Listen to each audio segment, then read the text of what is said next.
Angle అని meaning. Projectile అంటే విసిరినది. ఏదైనా ఒక వస్తువును విసిరేమనుకోండి, దాన్ని ప్రొజెక్టైల్ అనొచ్చు. అంటే ఆబ్లిక్ ప్రొజెక్టైల్ అంటే కొంత యాంగిల్తో మనం విసిరింది అని అనుకోవచ్చు. ఓకేనా? సో జనరల్గా ఒక ఆబ్జెక్ట్ని మనం విసిరేమనుకోండి, సపోజ్ ఫర్ ఎగ్జాంపుల్ ఇలా ఒక ఆబ్జెక్ట్ని మనం ఇలా విసిరేమనుకోండి, ఇది ఇలా వెళ్ళిపోతుందని మనం ఎక్స్పెక్ట్ చేయొచ్చు కదా. జనరల్గా అలా వెళ్ళిపోతుంది. కానీ ఎర్త్ అనే గ్రావిటేషన్ ఫీల్డ్ దీని మీద యాక్ట్ చేయడం వల్ల ఏమవుతుంది, దీన్ని కిందకి లాగుతుంది. లాగుతున్నప్పుడు ఏమవుతుంది, దాని డైరెక్షన్ మారుతుంది. మళ్ళీ గ్రావిటేషన్ ఫీల్డ్ యాక్ట్ చేస్తూనే ఉంటుంది, అందువల్ల దాని డైరెక్షన్ మారుతూనే ఉంటుంది. సో ఈ రకంగా అది వెళుతున్న దాని మీద గ్రావిటేషనల్ ఫోర్స్ కిందకి యాక్ట్ చేయడం వలన కంటిన్యూస్గా దాని డైరెక్షన్ మారుతూనే ఉంటుంది. ఈ రకంగా మనం కొంత యాంగిల్తో ఒక ఆబ్జెక్ట్ని విసిరితే గ్రావిటేషన్ ఎఫెక్ట్ వలన అది ఒక కర్వ్డ్ పాత్లో ట్రావెల్ చేస్తుంది. సో ఇలాంటి ఆబ్జెక్ట్ మనం ఆబ్లిక్ ప్రొజెక్టైల్ అంటాం. ఆబ్లిక్ ప్రొజెక్టైల్ అంటే కొంత యాంగిల్తో విసిరిన వస్తువు అని అర్థం.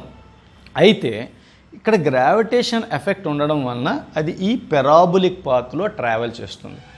జనరల్గా తెలియక ఏమనుకుంటారంటే ఈ పెరాబులిక్ పాత్లో వెళ్ళడానికి ఆబ్లిక్ ప్రొజెక్టైల్ అనుకుంటాం. కాదు, ఇలా కొంత యాంగిల్తో విసిరిన దాన్ని ఆబ్లిక్ ప్రొజెక్టైల్ అంటే దాని మీద గ్రావిటేషన్ ఎఫెక్ట్ పనిచేయడం వలన అది ఈ పాత్లోకి వస్తుంది. ఒకవేళ గ్రావిటేషన్ ఎఫెక్ట్ లేదనుకో అది స్ట్రైట్గా వెళ్తుంటుంది అనమాట. అది ఆబ్లిక్ ప్రొజెక్టైల్. మీకు అర్థమైందని నేను అనుకోవచ్చా? రైట్. సో దీన్ని ఇలాంటివి రియల్ లైఫ్లో ఎక్కడైనా ఎగ్జాంపుల్స్ ఉన్నాయా? Best example javelin throw. మన ఇలా ఇసురుతాం చూడండి, ఒక కర్రని ఇలా వెళ్ళి పడుతుంది. డిస్కస్ త్రో, డిస్క్ ఇలా విసురుతాం, ఇలా వెళ్ళి పడుతుంది. ఓకేనా? ఎందుకండి 6 మనం ఇలా కొడితే 6 ఇలాగ వెళ్ళి పడుతుంది. ఇవన్నీ ఆబ్లిక్ ప్రొజెక్టైల్కి ఎగ్జాంపుల్స్. ఓకేనా? సో దీని గురించి కంప్లీట్గా దీనికి ఈక్వేషన్స్ ఏంటి, దీనికి ఎంత టైం, ఇవన్నీ ఇందులో చాలా టాపిక్స్ వస్తాయి. చాలా పెద్ద టాపిక్, డీటెయిల్గా నేర్చుకోవాలా, నీట్గా నేర్చుకోవాలా. ఓకేనా? రైట్. సపోజ్ ఫర్ ఎగ్జాంపుల్ ఒక ఆబ్జెక్ట్ని మనం ఇలా ప్రొజెక్ట్ చేసాం అనుకోండి. ఎలా చూద్దాం. ఒక ఆబ్జెక్ట్ని థీటా యాంగిల్తో మనం ఇలాగా ప్రొజెక్ట్ చేసామనుకోండి. ఇందాక చూపించినట్టు అది అలాగా గ్రావిటేషన్ ఫీల్డ్లో వెళ్ళి గ్రావిటేషన్ ఎఫెక్ట్ వల్ల ఇలాంటి ఒక పెరాబులిక్ పాత్లో ట్రావెల్ చేస్తుంది అని అనుకుంటే, సపోజ్ ఫర్ ఎగ్జాంపుల్ నువ్వు యూ అనే ఇనీషియల్ వెలాసిటీతో థీటా అనే యాంగిల్తో ప్రొజెక్ట్ చేసావు.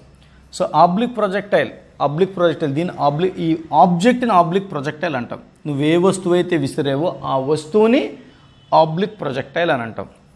అయితే దీని డెఫినేషన్ ఏంటంటే రాద్దాం ఇక్కడ. ఏ body thrown upwards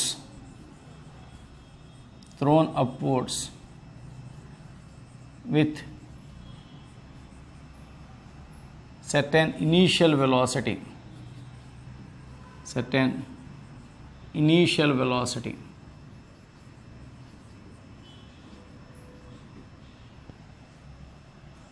at an angle to the ground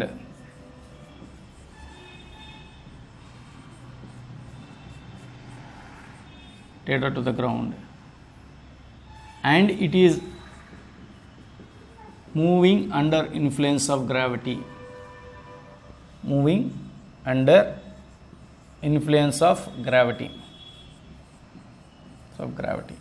is known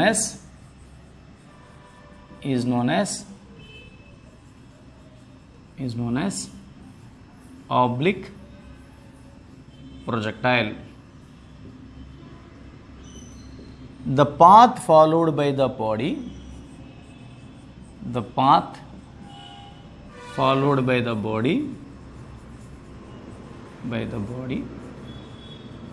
is known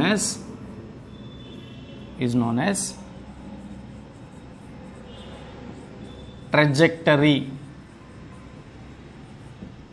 ఆబ్జెక్ట్ని అయితే మనం ఆబ్లిక్ ప్రొజెక్టైల్ అంటాం, అది వెళ్తున్న పాత్ని మనం ట్రెజెక్టరీ అంటాం.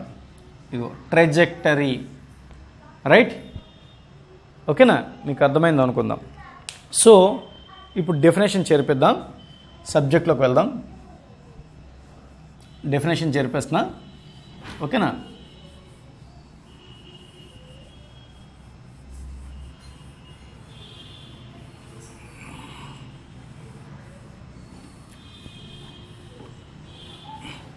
నువ్వు మనం ఇలా విసిరిన తర్వాత కొంత టైం తర్వాత పి అనే పాయింట్కి రీచ్ అయింది అనుకో, అంటే ఇలా వెళ్తున్న పాత్రలో పి అనే పాయింట్ ఒకటి తీసుకో.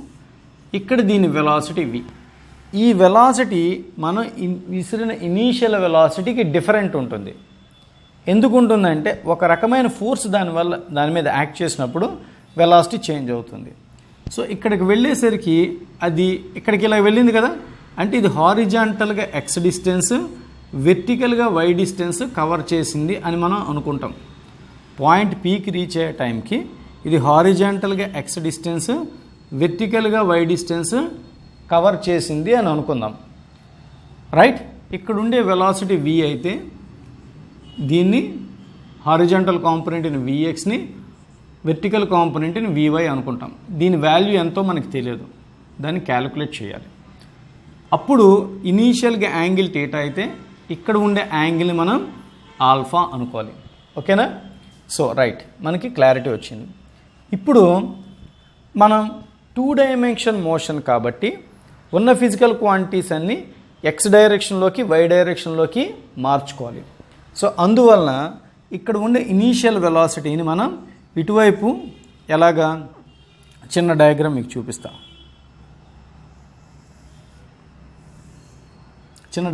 చూపిస్తాం. ఇనీషియల్ వెలాసిటీ u, దాని యాంగిల్ ఎంత థీటా. కాబట్టి దీన్ని ux u cos థీటా కింద ఇనీషియల్ వెలాసిటీని మనం ఇక్కడ డ్రా చేస్తే చూడండి, ఇనీషియల్ వెలాసిటీ u అయితే, ఎందుకులేండి ఇక్కడే చూపిద్దాం, డయాగ్రామ్ ఇక్కడే చూపిద్దాం. ఈ ఇనీషియల్ వెలాసిటీని ఈ డైరెక్షన్లో ux u cos థీటా కింద, ఈ వెర్టికల్ వెలాసిటీని uy u sin theta. Sir మనకి ఎలా తెలుస్తుంది అని మీరు అడిగితే, థీటా ఉండే వైపు కాస్ కాంపోనెంట్ వస్తుంది, థీటా లేని వైపు సైన్ కాంపోనెంట్ వస్తుంది. ఆ రకంగా ఈ ఇనీషియల్ వెలాసిటీని హారిజాంటల్ వైపు u cos థీటా, వెర్టికల్ వైపు u sin థీటా కింద మనం రాసుకోగలిగాం. ఇప్పుడు మనం హారిజాంటల్గా ఏమేమి ఫిజికల్ క్వాంటిటీస్ ఉన్నాయి, వెర్టికల్గా ఏమేమి ఫిజికల్ క్వాంటిటీస్ ఉన్నాయి చూసుకుందాం. హారిజాంటల్గా ఫస్ట్ ఏంటంటే ఉన్నాయి చూద్దాం. హారిజాంటల్ ఏంటేంటి ఉన్నాయి, హారిజాంటల్గా ఉన్నవన్నీ చూద్దాం. చూడండి, ఇనీషియల్ వెలాసిటీ ఈ డైరెక్షన్లో, దీన్ని ఇటువైపు మార్చుకున్నాం కదా, కాబట్టి ఇనీషియల్ వెలాసిటీ ఎంత ఉన్నట్టు మనం తీసుకోవాలి, ux u cos థీటా ఉన్నట్టుగా తీసుకోవాలి. హారిజాంటల్గా ఈ వెలాసిటీ ఇటువైపు u cos థీటా ఉంది. ఓకేనా? డిస్ప్లేస్మెంట్ ఎంత ఉంది అని అనుకుంటే sx x అనమాట. హారిజాంటల్గా ఇది x డిస్టెన్స్ ట్రావెల్ చేసింది. చాలా ఇంపార్టెంట్ పాయింట్ ఒకటి నేను చెప్పడం మర్చిపోయాను. ఒక బాడీ ఎయిర్లో ఉందనుకోండి, హారిజాంటల్గా దాని మీద ఎటువంటి ఫోర్స్ యాక్ట్ చేయదు. ఓకేనా? అంటే ఎయిర్ ఎఫెక్ట్ అన్నదాన్ని మనం కన్సిడర్ చేయకూడదు అనమాట. వెర్టికల్గా గ్రావిటేషనల్ ఫోర్స్ యాక్ట్ చేస్తుంది. ఓకేనా? సో గ్రావిటేషనల్ ఫోర్స్ యాక్ట్ చేస్తుంది కాబట్టి గ్రావిటేషన్ వల్ల ఒక యాక్సలరేషన్ వస్తుంది, దాని పేరు g అని పేరు పెట్టాం. హారిజాంటల్గా ఎటువంటి ఫోర్సు లేదు కాబట్టి హారిజాంటల్ యాక్సలరేషన్ 0 అని తీసుకుంటాం. ఇది చాలా ఇంపార్టెంట్. హారిజాంటల్ ఫోర్స్ లేదు కాబట్టి హారిజాంటల్ యాక్సలరేషన్ 0. వెర్టికల్ ఫోర్స్ ఉంది, ఏంటిది, గ్రావిటీ ఉంది కాబట్టి వెర్టికల్ యాక్సలరేషన్ ఉంటుంది, అది యాక్సలరేషన్ డ్యూ టు గ్రావిటీ అని తీసుకోవాలి. సో కాబట్టి ఇక్కడ మనం హారిజాంటల్ డిస్కస్ చేస్తున్నాం కాబట్టి horizontal acceleration in horizontal direction ax = 0. మీకు అర్థమైంది అనుకోవచ్చా? అలాగే వెలాసిటీ ఆఫ్టర్ సమ్ టైమ్ దాని పేరు vx వాల్యూ ఎంత ఉంది మనకి తెలియదు. అందుకని ఇలా వదిలిపెట్టేస్తాం. అలాగే డిస్ప్లేస్మెంట్ కూడా మనకి ఎంతో తెలియదు, ఇలా వదిలిపెట్టేస్తాం. సో కాబట్టి మనం ఈక్వేషన్స్ ఆఫ్ మోషన్ రాసుకుంటే ఎలా రాసుకోవచ్చు అంటే SX is equals to UX plus UXT plus half AXT square అని రాసుకోవచ్చు. ఓకేనా? కాబట్టి ఎస్ఎక్స్ అంటే హారిజాంటల్ డిస్ప్లేస్మెంట్, ఎంతది? X. Horizontal component of velocity ఎంతది? U cos theta into T plus horizontal acceleration 0 కాబట్టి మనం X is equals to you cos theta T అని రాసుకోవచ్చు. ఎక్కడైనా అవసరమైందనుకోండి అక్కడ T is equals to X by you cos theta అని రాసుకోవచ్చు, ఎక్కడైనా అవసరమైతే, లేదంటే లేదు. ఓకేనా? తర్వాత VX is equals to UX plus AXT అంటే వెలాసిటీ ఆఫ్టర్ సమ్ టైమ్, ఇదైతే దానికి హారిజాంటల్గా ఎంత ఉంటుంది అంటే ఇలా. దీనికి u cos theta plus 0 into t. కాబట్టి వి ఈజ్ ఈక్వల్స్ ఎంత అవుతుంది? యూ కాస్ థీటా అవుతుంది. అంటే ఆ horizontal velocity after some time vx is equals to you cos theta అవుతుంది. ఇవి హారిజాంటల్ మోషన్ ఈక్వేషన్స్ అనమాట. వీటిని ఈక్వేషన్ 1 అని, ఇది ఈక్వేషన్ 2 అని అంటాం. ఓకేనా? సో ఇప్పుడు వెర్టికల్ డైరెక్షన్లో మనం స్టడీ చేద్దాం. వెర్టికల్ డైరెక్షన్లో ఏమేమి ఉన్నాయి చూద్దాం. ఓకేనా? వెర్టికల్గా ఏమున్నాయి చూద్దాం. వెర్టికల్ డైరెక్షన్ చూద్దాం. సో వెర్టికల్గా ఇనీషియల్ వెలాసిటీ ఎంత ఉంది చూడండి, యూ సైన్ థీటా. కాబట్టి ఇనీషియల్ వెలాసిటీ ఎంత ఉంది? UI is equals to you sine theta ఉంది. యాక్సలరేషన్ ఎంత ఉంది వెర్టికల్ డైరెక్షన్లో? జీ ఉంది. అది ఏ డైరెక్షన్ ఉంది? ఇది డౌన్వర్డ్. ఈ యూ సైన్ థీటా అప్వర్డ్ ఉంది. ఈ ఏవై అన్నది డౌన్వర్డ్ ఉంది. ఓకేనా? అలాగే వెర్టికల్ డైరెక్షన్లో డిస్ప్లేస్మెంట్ వై, ఇది వై, అది ఎంతో నీకు తెలియదు. ఓకేనా? అలాగే వెర్టికల్ డైరెక్షన్లో velocity after some time v అయితే దాని వెర్టికల్ డైరెక్షన్లో వివై, అది ఎంతో కూడా నీకు తెలియదు. ఇప్పుడు ఈక్వేషన్స్ ఆఫ్ మోషన్ రాసుకుంటే vy is sy is equals to uyt plus half ayt square అని రాసుకుంటే ఈక్వేషన్స్ ఆఫ్ మోషన్ కింద రాసుకుంటే, ఓకేనా? ఇప్పుడు ఈ ఎస్వైని మనం ఏమని చెప్పాం? వై అంటే డిస్ప్లేస్మెంట్ ఇన్ వై డైరెక్షన్ని వై అన్నాం. ఓకేనా? Vertical initial velocity in Y direction ఎంత అయింది ఇక్కడ రాశాను కూడా, అది ఎంతది? U sine theta into T. Upward ఉన్న వాటికి ప్లస్, డౌన్వర్డ్ ఉండేవాటికి మైనస్ తీసుకోవాలన్నమాట. అందుకని దీనికి మనం మైనస్ ఇస్తాం, డౌన్వర్డ్ ఉంది కాబట్టి మైనస్ ఇస్తాం. Plus half minus GT square. మీకు అర్థమైందా? అంటే వై ఈజ్ ఈక్వల్స్ ఎంత వచ్చింది? U sine theta tea minus half GT square. ఓకేనా? U sine theta tea minus half GT square అనే ఈక్వేషన్ వచ్చింది. సో దీన్ని మనం ఈక్వేషన్ నెంబర్ 3 కింద రాద్దాం. ఈక్వేషన్ నెంబర్ 3 కింద రాద్దాం. మీకు ఇంతవరకు అర్థమైందని నేను అనుకోవచ్చా? సో జాగ్రత్తగా స్టెప్ బై స్టెప్ చూసుకోండి. మొదటి నుంచి మళ్ళీ ఇంకోసారి వినండి, మీకు క్లియర్గా అర్థమవుతుంది. ఇప్పుడు మనం దీన్ని సింప్లిఫై చేసి ఎలా రాయొచ్చో చూద్దాం. టీ అంటే ఎవరు? X by you cos theta. దాన్ని ఇక్కడ మనం సబ్స్టిట్యూట్ చేయొచ్చు. అంటే why is equals to you sine theta x by you cos theta minus half g into t అంటే ఎవరు? X by you cos theta whole square. కాబట్టి మనం ఎలా రాయొచ్చు అంటే చూద్దాం. దీన్ని y is equals to u పోయింది, ఏం మిగిలింది? X tan theta minus G by 2 X square by you square cos square theta. ఎంత మిగిలింది? y is equals to X U పోయింది, X tan theta minus G by 2 X square by you square cos square theta మిగిలింది. మీకు అర్థమైందని నేను అనుకోవచ్చా? So ఇప్పుడు మనం సింప్లిఫైగా రాసుకోవడానికి tan థీటాని మనం ఏ అనుకుందాం. అలాగే ఈ వాల్యూ అంతటిని మనం b అనుకుందాం. ఎవరిని? g/2u² cos² θ అంతటిని కలిపి మనం b అనుకుందాం. అప్పుడు y = ఎంత అయింది? దీన్ని a అనుకున్నాం కదా, దీన్ని అంతటిని b అనుకున్నాం కదా. ax - bx² అనే ఒక ఈక్వేషన్లోకి మారింది. అర్థమవుతుందా? Vertical displacement y = ax - bx² కింద మారింది. ఇది పారాబొలిక్ ఈక్వేషన్. ఓకేనా? మీకు అర్థమైంది అనుకోవచ్చా? రైట్. వెలాసిటీని ఇనీషియల్ వెలాసిటీ అంటే వెర్టికల్ డైరెక్షన్లో ఇనీషియల్ వెలాసిటీని మనం ఎంత రాసాం? uy = u sin θ అని రాసాం. ఓకేనా? తర్వాత డిస్ప్లేస్మెంట్ అంటే వెర్టికల్ డిస్ప్లేస్మెంట్ ఈ డైరెక్షన్ ఉండేదాన్ని ఎంత రాసాం? y అని రాసాం. ఇవి అప్వర్డ్ డైరెక్షన్. ఓకేనా? యాక్సలరేషన్ ఎంత రాసాం? మీకు గుర్తుందా? యాక్సలరేషన్ ఎంత రాసాం? ay = g in downward direction రాసాం. g డౌన్వర్డ్ డైరెక్షన్ రాసాం. తర్వాత velocity after some time vertical ఇదైతే దాని వాల్యూ ఈ డైరెక్షన్లో vy అనుకున్నా, అది మనకి తెలియదు.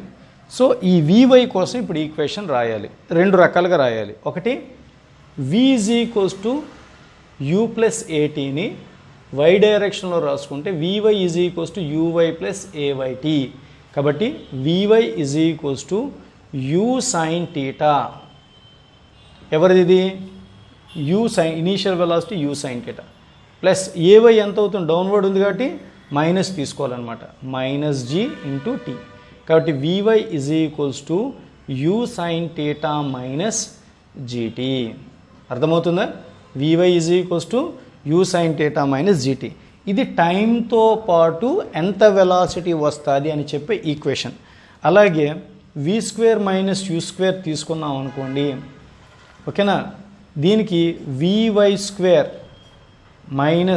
uy² 2ay/sy అంటే వెర్టికల్ డైరెక్షన్ రాసామనుకోండి. Final velocity after some time in vertical direction ఇది ఎంత అనేది మనకు తెలియదు, దాన్ని అలా ఉంచండి. Minus vertical direction initial velocity ఎంతది? u sin θ (2) minus 2 acceleration -g into y. కాబట్టి vy² - u sin θ (2) - -2gy. కాబట్టి vy² u sin θ (2) - 2gy. Minus ఎందుకు వచ్చింది? g మైనస్ కాబట్టి -2gy. కాబట్టి vertical velocity after some time vy = u sin θ (2) - 2gy. Sir ఇప్పుడు నువ్వు ఒక చిన్న డౌట్ అడుగుతావు. ఏంటది? సార్ ఇది vy కదా, ఇది vy కదా, డిఫరెన్స్ ఏంటి అని అడుగుతా. ఈ vy ఏంటి? Vertical velocity after some time with respect to time. అంటే టైం ఇచ్చాడు అనుకోండి, 2 seconds 3 seconds అని ఇచ్చాడు అనుకోండి ఈ ఈక్వేషన్. అలా కాకుండా ఇది హైట్ అంటే వైతో, అంటే 1 meter హైట్ వెళ్ళాక ఎంత, 2 meter హైట్ వెళ్ళాక ఎంత వెలాసిటీ ఉంటుంది అని చెప్పడం కోసం యూజ్ చేసిన ఈక్వేషన్. అర్థమవుతుందా? ఇక్కడ పోతే ఇక ఆల్ఫా అన్నది ఇక్కడ ఒకటి ఉంది, దాన్ని ఇన్స్టంటేనియస్ యాంగిల్ అంటాం. ఏమంటాం? Instantaneous angle made by the projectile అనుకోండి. ఇన్స్టంటేనియస్ యాంగిల్ అంటే ఆ క్షణంలో ఎంత యాంగిల్ ఉంది అని. దీన్ని మనం ఇలా ఈ వీవైని ఇక్కడ పెట్టుకున్నాం అనుకోండి, వీవై ఇలాగ అనుకున్నాం అనుకోండి, tan θ = వీవైని ఇక్కడ రాసుకుంటే tan α ఈ వీవైని ఇక్కడ రాసుకుంటే వీవై అంటే vy/vx. ఓకేనా? అంటే వీవై అంటే రెండు రకాలుగా రాసుకోవచ్చు. అయితే ఇదైనా రాసుకోవచ్చు, టైం ఇస్తే ఇది రాసుకుంటాం, హైట్ ఎంత హైట్ వెళ్ళాక వీవై అనేది అలాగైతే ఇది రాసుకుంటాం. కాబట్టి జనరల్గా u sin θ - gt అన్నదాన్ని జనరల్గా రాస్తాం, ఎందుకంటే టైంతో ఎక్కువ ప్రాబ్లమ్స్ ఉంటాయి కాబట్టి. సో ఈ రకంగా మనకి ఇన్స్టంటేనియస్ యాంగిల్ కూడా దొరికింది. సో మళ్ళీ ఇంకో చిన్న విషయం చూడండి, ఒక అద్భుతమైన పాయింట్ ఒకటి మీకు చెప్తా. ఇప్పుడు ఇది ఈక్వేషన్స్ అన్ని జాగ్రత్తగా ఉంచుకోండి, కన్క్లూజన్ రాద్దాం. అంటే వీటన్నిటిని పురస్కరించుకొని అంటే కలుపుకొని ఒక కన్క్లూజన్ రాద్దాం. ఏంటా కన్క్లూజన్ చూద్దాం. ఇదంతా డెరివేషన్ మీకు అర్థమైంది కదా. నేను వీటన్నిటికి ఒక్కొక్కటి పాయింట్ రాస్తాను, ఓకేనా? వీటన్నిటికి ఒక్కొక్క పాయింట్ రాస్తాను, చూద్దాం. ఇదంతా ఇంకా మర్చిపోండి.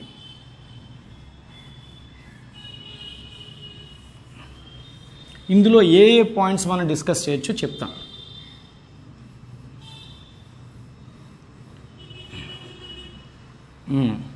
సరే, ఇప్పుడు మనం మనం ఇప్పుడు ప్రతిసారి డెరివేషన్ చేసుకుంటూ ఉండలేం కదా. కొన్ని సింపుల్ షార్ట్ ఫార్ములాలోకి రావాలి కాబట్టి చూద్దాం ఏంటో. ఇప్పుడు అసలు స్టార్టింగ్ నుంచి చూద్దాం, రైట్? స్టార్టింగ్ నుంచి చూద్దాం. ఒక బాడీని చూద్దాం స్టార్టింగ్ నుంచి.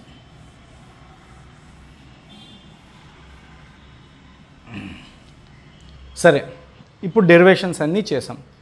మనకి గుర్తు పెట్టుకోవాల్సింది అంటే కాంపిటేటివ్ ఎగ్జామ్ పాయింట్ ఆఫ్ వ్యూలో గుర్తు పెట్టుకోవాల్సినవి ఏంటో చూద్దాం, రైట్? నువ్వు ఒక బాడీని యు అనే వెలాసిటీతో థీటా అనే యాంగిల్తో ప్రొజెక్ట్ చేసావు. దాన్ని ఆబ్లిక్ ప్రొజెక్టైల్ అని అన్నావు. అది ఈ పాత్లోకి వెళ్ళేటప్పుడు నువ్వు గుర్తుపెట్టుకోవాల్సింది చెప్తా. హారిజాంటల్ ఇనీషియల్ వెలాసిటీ ఎంత? U cos theta. Horizontal vertical initial velocity ఎంత? U sine theta, right? Point పీకి రీచ్ అయిన తర్వాత అయిందనుకోండి, ఇలా వెళ్ళిన డిస్టెన్స్ని ఏమన్నాం? ఎక్స్ అన్నాం. అంటే హారిజాంటల్ డిస్ప్లేస్మెంట్ ఎంత? X is equals to you cos theta into t, ఓకేనా? ఇందా మనం డెరివేషన్ చేసాం. అలాగే ఇది వెళ్ళిన వెర్టికల్ డిస్టెన్స్ ఎంత అవుతుంది? Y is equals to you sine theta tea minus half GT square కానీ, లేకపోతే y is equals to x tan theta minus gx square by 2u square cos square theta కానీ, లేదా y is equals to ax minus bx square అని కానీ మనం చెప్పుకోవాలి. So horizontal డిస్ప్లేస్మెంట్కి వచ్చింది. Vertical డిస్ప్లేస్మెంట్కి ఒక 3 రకాల ఈక్వేషన్స్ ఇచ్చాం. ఇనీషియల్ హారిజాంటల్ వెలాసిటీ తెలుసు, ఇనీషియల్ వెర్టికల్ వెలాసిటీ తెలుసు. సో వెలాసిటీ v అయితే దీన్ని vx అని, దీన్ని vy అని అంటాం. కాబట్టి ఇప్పుడు vxకి ఈక్వేషన్ ఏంటి? vx is equals to you cos theta అని మనం ప్రూవ్ చేసాం. అంటే ఇది కాన్స్టెంట్. ఎందుకు కాన్స్టెంట్? దీంట్లో టైం అనే వేరియబుల్ లేదు కాబట్టి, వేరియబిలిటీ ఏం లేదు. ఇనీషియల్ వెలాసిటీ ఫిక్స్డ్, థీటా కూడా ఫిక్స్డ్ కాబట్టి ఇది కాన్స్టెంట్ అనమాట. సో వెర్టికల్ వెలాసిటీ vy, దానికి you sine theta minus GT కానీ, లేకపోతే vy is equals to root over you sine theta whole square minus 2gy అని కానీ మనం రాసుకున్నాం అనమాట. ఈ 2 ఈక్వేషన్లో దేన్నైనా వాడచ్చు. తర్వాత instantaneous angle tan alpha is equals to vy by vx అని చెప్పనమాట. ఇవి మనం ఖచ్చితంగా గుర్తుపెట్టుకోవాలి. ఇవి గుర్తుపెట్టుకుంటేనే ఆబ్లిక్ ప్రొజెక్టైల్లో ఏ పార్ట్ అయినా కొంచెమైనా మనం చేయగలుగుతాం. ఇకపోతే ఇందులో maximum height, range, time of flight ఇవన్నీ మనం ఫైండ్ అవుట్ చేయాలి. సో చూద్దాం, టైమ్ ఆఫ్ ఫ్లైట్ అంటే ఏంటి?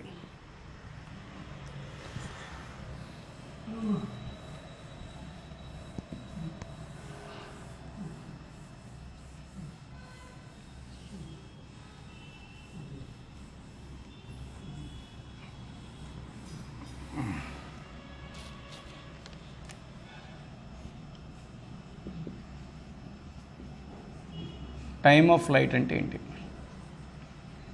ఓకేనా, చూద్దాం. నువ్వు బాడీని విసిరిన తర్వాత అది ఇక్కడికి వచ్చింది.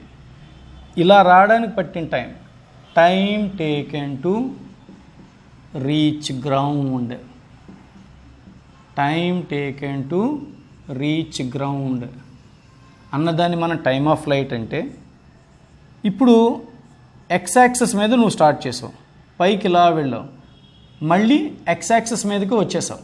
గ్రౌండ్ని ఎక్స్ యాక్సెస్ అనుకుంటే ఎక్స్ యాక్సెస్ మీదకి వచ్చేసావు. సో ఇలా వచ్చావు కదా,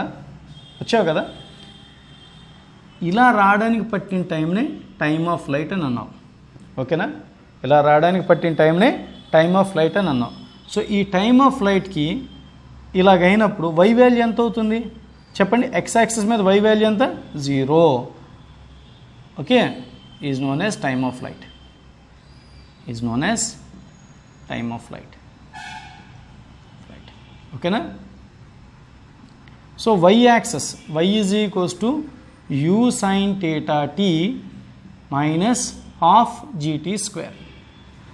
ఎప్పుడైతే ఇది మళ్ళీ ఇక్కడికి వచ్చేసిందో ఆ టైంని నువ్వు టైమ్ ఆఫ్ ఫ్లైట్ అన్నావు కాబట్టి ఇది 0 అయిపోయింది. ఎప్పుడు? ఇక్కడికి వచ్చిన తర్వాత. ఇక్కడికి వచ్చిన టైంని క్యాపిటల్ టెన్ స్పెసిఫై చేసావు. U sine theta into T minus half GT square. అర్థమవుతుందా? కాబట్టి ఇటువైపు వస్తే U sine theta T is equals to half GT square. T పోతే T is equals to 2u sine theta by G. ఓకేనా? Time of flight ఎంత అయింది? 2u sine theta by G అన్న value వచ్చింది. ఓకేనా? సో టైమ్ ఆఫ్ ఫ్లైట్ అంటే ఏంటి? Time taken to reach ground. దాని టైమ్ ఆఫ్ ఫ్లైట్ అంటే దాని వాల్యూ ఎంత అవుతుంది? 2u sine theta by g. U అంటే ఇనీషియల్ వెలాసిటీ, థీటా అంటే యాంగిల్ ఆఫ్ ప్రొజెక్షన్. ఓకేనా? సో ఇది చెప్తున్నా.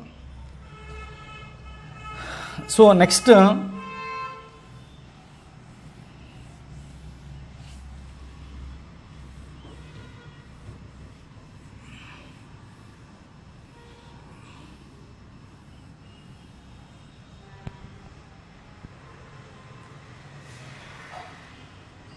మ్యాక్సిమం హైట్ చూద్దాం.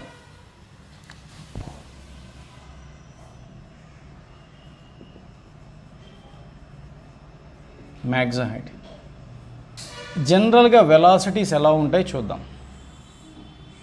ఇందాక మనం వెలాసిటీస్ చెప్పాం. vy is equals to right u sine theta minus gt అని చెప్పాం. vx is equals to you cos theta అన్నాం. ఇందులో టైం అన్న వర్డ్ లేదు కాబట్టి, టర్మ్ లేదు కాబట్టి అది through out the motion constant. ఇది చాలా ఇంపార్టెంట్, గుర్తుపెట్టుకోండి. యూ కాస్ థీటా అంటే హారిజాంటల్ వెలాసిటీ ఎక్కడైనా సేమ్ ఉంటుంది. You cos theta will be same everywhere. ఆ ప్రొజెక్టైల్ బాడీకి యూ కాస్ థీటా అనే వెలాసిటీ ఎప్పుడూ ఉంటూనే ఉంటుంది. ఇది గుర్తుపెట్టుకోండి. ఎందుకంటే హారిజాంటల్గా ఎటువంటి ఫోర్సు లేదు కాబట్టి, ఫోర్స్ ఉందనుకోండి ఓకే ఇది చేంజ్ అవ్వడానికి ఛాన్స్ ఉంటుంది. ఇప్పుడు ఒక బాడీ వెళ్తుంది అనుకోండి, ఆ డైరెక్షన్ ఫోర్స్ లేదనుకోండి, అదే వెలాసిటీతో వెళ్తుంది కదా. ఎక్స్ డైరెక్షన్ ఎటువంటి ఫోర్స్ లేదు కాబట్టి ఎక్స్ డైరెక్షన్లో ఉండే ఫోర్స్ వెలాసిటీ వాల్యూ సేమ్ ఉంది. కానీ వెర్టికల్గా ఏమవుతుందంటే ఇనీషియల్గా మనకు ఎంత ఉంది? యూ సైన్ థీటా ఉంది. కానీ టైం బీయింగ్ ఏమవుతుంది? ఈ వాల్యూ టైం ఇంక్రీజ్ అవుతున్న కొద్దీ ఈ వాల్యూ డిక్రీజ్ అవుతుంది. అంటే వీవై వాల్యూ తగ్గుతుంది అనమాట. అంటే వీవై వాల్యూ తగ్గుతుంది. సో వన్ ఫైన్ మూమెంట్ ఏమైంది? వీవై వాల్యూ 0 అయింది. ఆ హైట్ని మ్యాక్సిమం హైట్ అంటాం. అర్థమవుతుందా? ఆ హైట్ని మనం మ్యాక్సిమం అంటుంటాం. The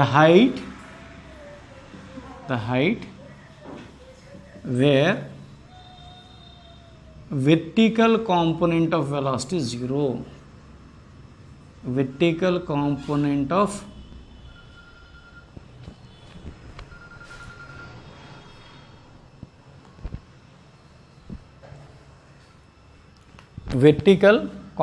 of velocity is 0 is known as ఏమంటాం? Maximum height. ఓకేనా? Is known as maximum height. దాన్ని ఎలా ఫైండ్ అవుట్ చేస్తాం చూద్దాం. మ్యాక్సిమం హైట్ దాన్ని ఎలా ఫైండ్ అవుట్ చేస్తాం చూద్దాం. సో ఇందాకే మనం చెప్పుకున్నాం ఇనీషియల్గా వెర్టికల్ వెలాసిటీ ఎంత? U sine theta. ఇనీషియల్గా వెర్టికల్ వెలాసిటీ ఎంత? U sine theta. Vertical acceleration due to gravity ఎంత అవుతుంది? నేను ఇంతకుముందే చెప్పాను. ఏఎక్స్ ఇలా 0 తీసుకోవాలి, ఏవై అన్నది acceleration due to gravity downward direction ఇలా తీసుకోవాలి, డౌన్వర్డ్ డైరెక్షన్ ఉంది కాబట్టి మైనస్ ఇవ్వాలి అని చెప్పాను. ఓకేనా? తర్వాత డిస్ప్లేస్మెంట్ ఎంత ఉంది వెర్టికల్గా? హెచ్ అనే వెర్టికల్ డిస్ప్లేస్మెంట్ వచ్చింది కాబట్టి దాన్ని హెచ్ అన్నాం. ఓకేనా. ఫైనల్ వెలాసిటీ ఎంత, మ్యాక్సిమం హైట్ రీచ్ అయినప్పుడు దాని ఫైనల్ వెలాసిటీ 0.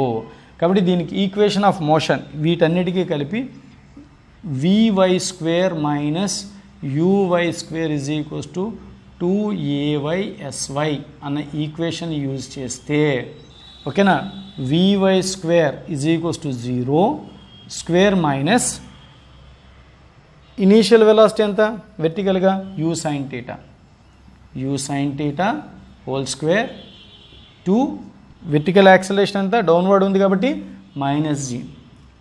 హైట్ అప్వర్డ్ ఉందా డౌన్వర్డ్ ఉందా, అప్వర్డ్ ఉంది కాబట్టి మ్యాక్సిమం హైట్ అప్వర్డ్ ఉంది కాబట్టి పాజిటివ్ అనమాట. కాబట్టి -u² sin² θ is equals to -2gh.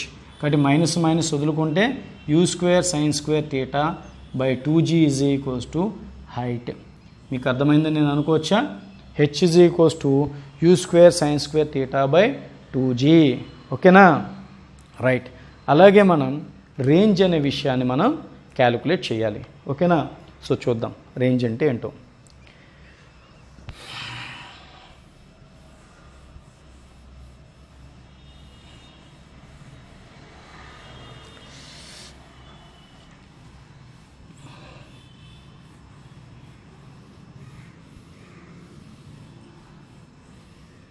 Range అంటే ఏంటి, రేంజ్ అంటే ఏంటి చూద్దాం.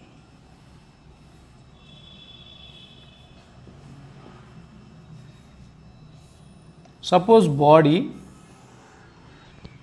మనం ఇప్పుడు రేంజ్ని క్యాలిక్యులేట్ చేయబోతున్నాం. రేంజ్ ఎటో చూద్దాం. నువ్వు ఒక బాడీని ఇలా విసిరేవనుకో, ఓకే, అది మ్యాక్స్ ఎంత దూరం వెళ్తుంది, ఇంత దూరం వెళ్తుంది. So at any time X, at any time టీని ఇది హారిజాంటల్గా ఎంత దూరం వెళ్ళింది ఎక్స్. టైం ఎక్కువ అవుతున్న కొద్దీ ఈ ఎక్స్ వాల్యూ ఇంక్రీజ్ అవుతుందా, టైం ఇంక్రీజ్ అవుతున్న కొద్దీ ఈ ఎక్స్ వాల్యూ ఇంక్రీజ్ అవుతుంది, అవునా కదా. ఎంతవరకు ఇంక్రీజ్ అవ్వగలదు, కంప్లీట్ అయినంతవరకు. ఇక్కడ కంప్లీట్ అయిపోయిందంటే ఆ టైంని టీ అని అన్నాం. సో అప్పుడు ఈ ఎక్స్ వాల్యూని మనం ఏమన్నాం, రేంజ్ అని అన్నాం.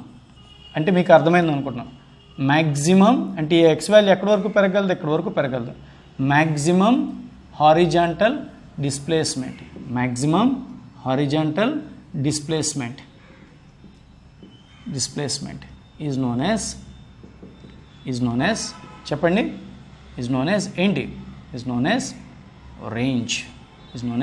రేంజ్. సో అయితే ఇప్పుడు X is equals to you cos theta T. కాబట్టి ఎప్పుడైతే క్యాపిటల్ టీ అంటే టైం ఒక స్పెసిఫిక్గా క్యాపిటల్ టీ అని తీసుకున్నావో ఆ టైం అప్పుడు ఎక్స్ వాల్యూ ఎంత అవుతుంది, ఆర్ అని పేరు పెట్టావు. కాబట్టి R is equals to you cos theta into 2u sin θ by G, అవునా కదా. సో అప్పుడు మనం రాసుకుంటే R is equals to U square 2 sin θ cos θ 2 sin θ cos θ by G అని వచ్చింది. మీకు తెలుసు 2 sin θ cos θ అంటే sin 2θ, దాని వాల్యూ ఎంత అవుతుంది, sin 2θ అవుతుంది. సో ఈ రకంగా ఒక ఆబ్లిక్ ప్రొజెక్టైల్ విసిరినప్పుడు మ్యాక్సిమం ఎంత డిస్టెన్స్ వెళ్తుంది, R is equals to you.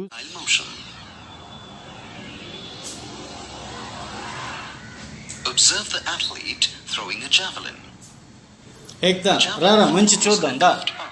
And lands on the surface of the earth. Such objects like javelin, which moves along a path determined by gravity and air resistance, are called projectiles. The path followed by a projectile is called trajectory. An object dropped from a height, an object thrown vertically upwards, and objects thrown obliquely upwards are examples of projectiles. In all these cases, the influence of air resistance is neglected.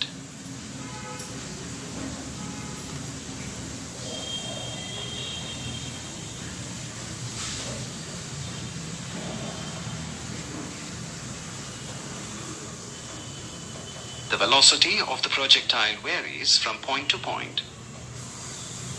At each point, the velocity has components in the horizontal and vertical directions. The horizontal component of velocity remains unchanged throughout the flight. The vertical component of velocity continuously changes due to the force of gravity. Thus, the horizontal motion is a uniform motion, and the vertical motion is a uniformly accelerated motion. The magnitude of the vertical component is different at different points and is directed vertically ఇంకా దాంట్లో ఏం downwards. లేదు, అది జరిగింది ఇక్కడ adjust చేయాలి. ఒక్క నిమిషం ఉండు.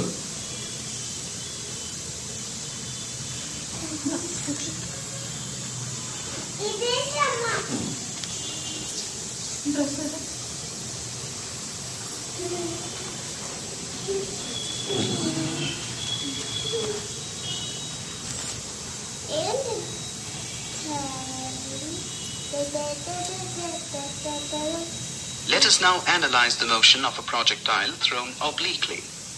Let a body be projected from a point O with initial velocity VO.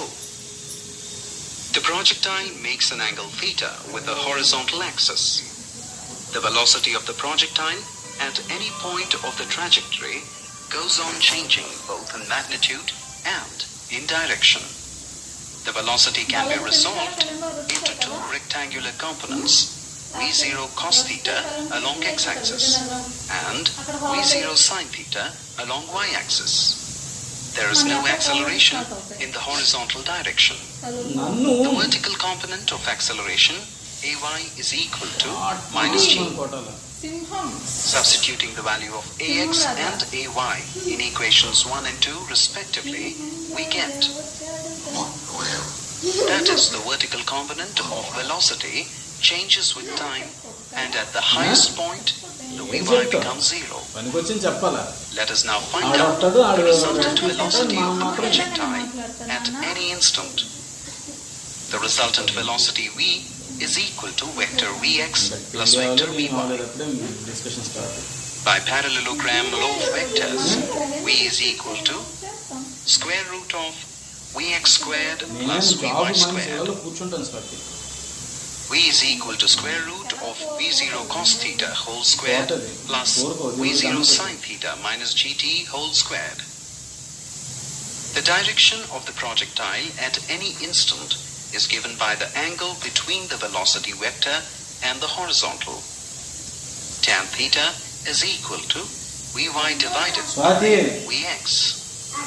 From the equation Vy is equal to V0 sin theta minus gt, it is clear that Vy decreases when t increases and becomes 0 at p. At this point, the velocity is only along the horizontal direction. With further increase in time, the vertical component of velocity gradually increases in the downward direction till the particle strikes the ground.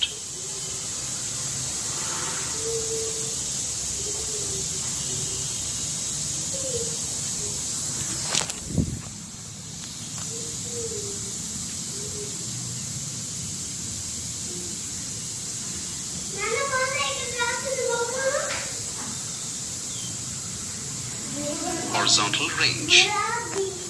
The distance from the point of projection to the point where the projectile strikes the horizontal plane is called the horizontal range. It is denoted by the letter R.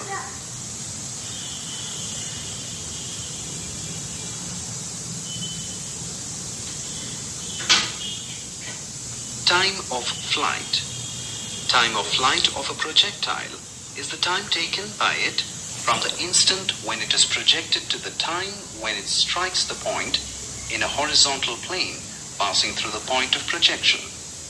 T is equal to 2v0 sin theta by g. Range of projectile. Range of projectile is defined as the distance between the point of projection and the point where the trajectory cuts any plane. R is equal to V0 square sine 2 theta by G.